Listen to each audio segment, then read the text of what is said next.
Hi everyone, my name is Francesca Moresi and I am a qualified psychotherapist. In this video today, I would like to approach a huge topic, depression. Depression is a word that unfortunately we hear a lot. And in my experience as a therapist, people who don't work in the field struggle, of course, to understand what the term depression really means. Some of my clients have labeled themselves as depressed when they were not, and this made them feel even worse, more down and worried. I can definitely see where the confusion lays. Those emotions and thoughts that we face when we experience depression can be normal if they are occasional.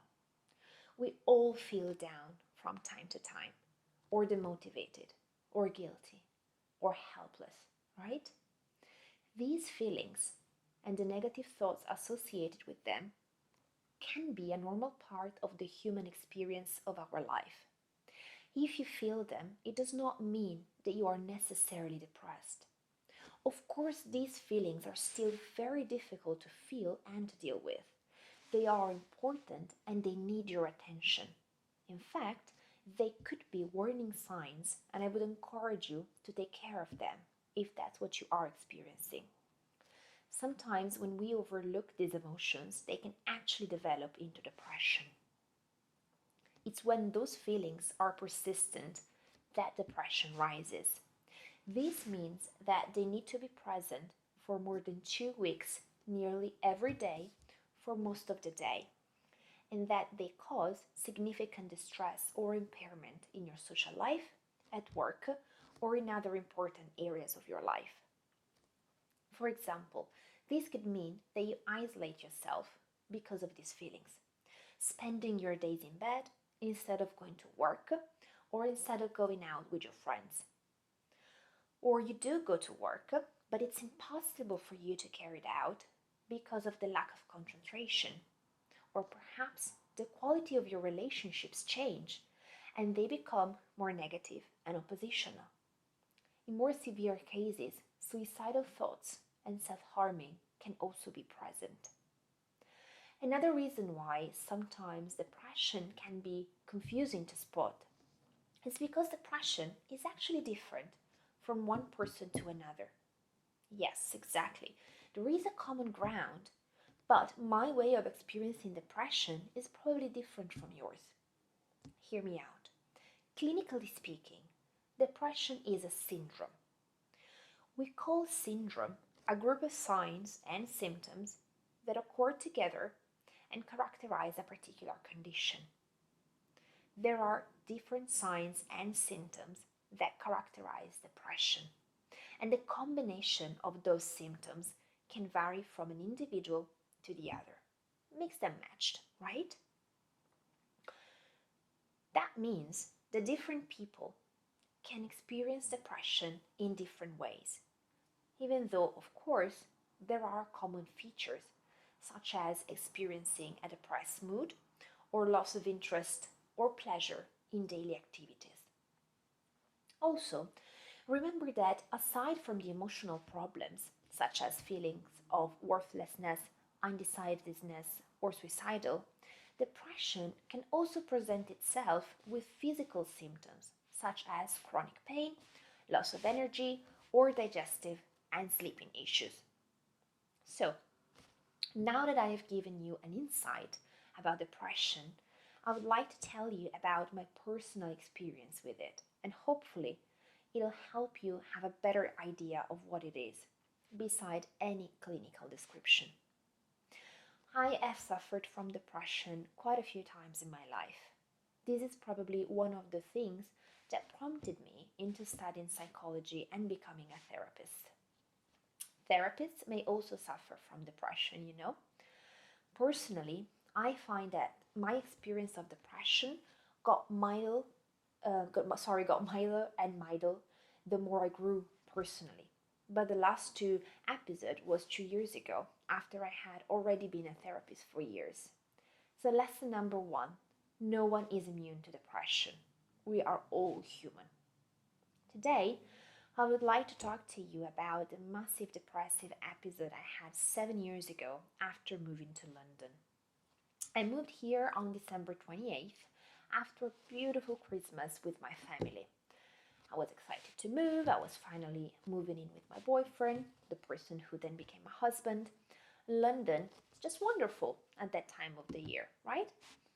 So I came, and my boyfriend and I continued our holiday feeling for a few days, really great, walking around like tourists until my boyfriend went back to work on January the 2nd.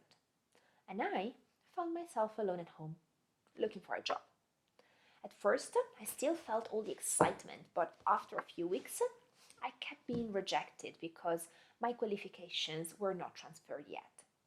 I was barely seeing my boyfriend who was always working late. I realized how tough winter can be in London, and that year in particular is not a lot, lucky me. I didn't have any friends, I didn't have a job, I could not afford the gym or other self care activities.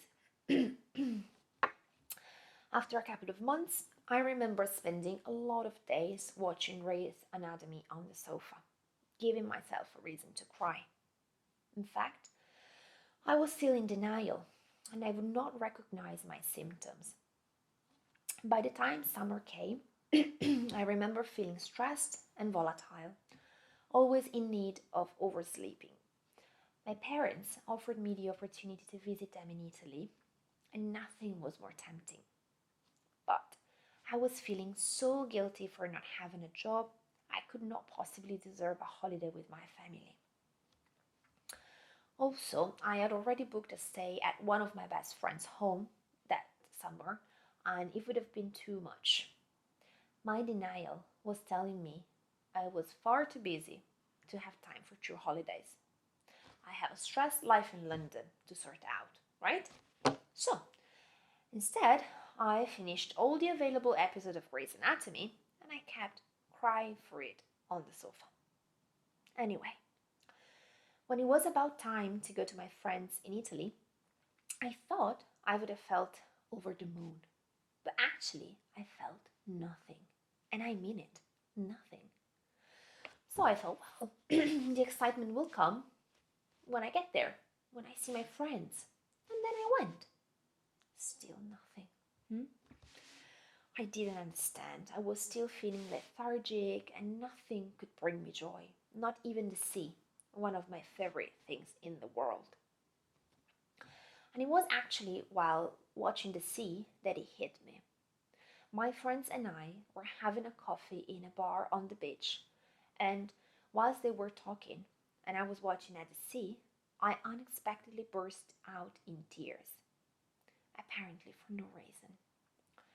I was shocked and embarrassed. I could not help myself, and nothing my friends were saying could console me.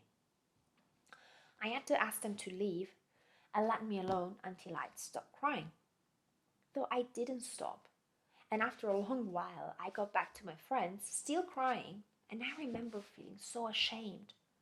I judged myself very harshly as I felt ungrateful, and I thought that I didn't deserve a holiday with friends if I could not appreciate it. Also, I felt bad because my friends were worried and I felt guilty and worried of ruining their holiday. Actually, my friends were really great, and the following day, while I was still crying, one of them sat with me and we had a lovely chat. Though I really struggled to express what I was feeling, why I was feeling like that. It was not easy to admit to myself that my new life in London was not as expected, that I was alone and I felt demotivated. I know. Look at me. I have all the privileges in the world. Lovely family, lovely friends, holidays, living in London. Here is me, so privileged, suddenly cried at a cafe on the beach, for goodness sake. How can I be sad or depressed with all this stuff, right? Lesson number 2. Privilege, possessions, none of these things are a protection against emotions and what emotions can do to us. Again, no one is immune to depression. We all have our emotions, and as women, we have a particular perspective on our emotions. We all need to learn how to deal with this. Looking back, I realized that I had been experiencing depression for a few months and I didn't even allow myself to recognize it. Bursting into tears at the beach broke the gates. Since then, I owned my feelings and I started to take care of myself properly. Once I got back to London, I went to a group therapy, and that also gave me a really important outlet for my feelings and helped me regain confidence. And I started my recovery process. It's worth mentioning here that group therapy is just as valid as individual therapy, but much more accessible to those who may not have the resources to afford individual therapy. Sometimes we slip into depression slowly, and it's so important to have the courage to recognize the signs instead of avoiding them as I did. I know it's hard sometimes, but that year I felt miserable for 9 months overall. And at the end of the day, it was my choice not to take care of myself better or sooner. I'm telling you this because there is no harm or shame in feeling sad or demotivated or guilty.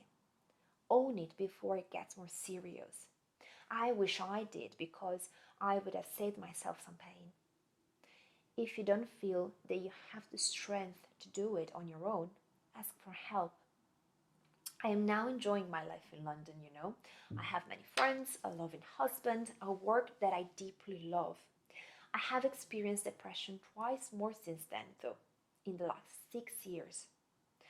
We do not only experience depression when we face a loss or a trauma or something dramatically sad. That's one of the most difficult things for people to understand. So, lesson number 3: depression can kick in at any time and for many reasons. I don't mean to scare you, but I want to encourage you to be gentle to yourself and others, to be understanding of yours and other feelings, even though you don't see an apparent reason for them to be there. It's complicated, I know, but being compassionate to ourselves and others instead of being judgmental does make the difference. This is what has helped me in the past few years, and I feel grateful for having developed a less hard and more loving attitude towards myself. This is definitely helping my mood and hopefully will keep holding me up against depression. I hope that sharing my own experience can help you feel less alone or embarrassed of what you may experience. It's always helpful and relieving for me to share my struggles with others when in a safe space, of course. I'm happy to answer your questions if you have some. Just leave them in the comments below, all right? Thank you so much for listening to my words today. It's been really wonderful to share this with you. Please do subscribe to my channel if you haven't yet, and I'll talk to you soon. Take care. Bye.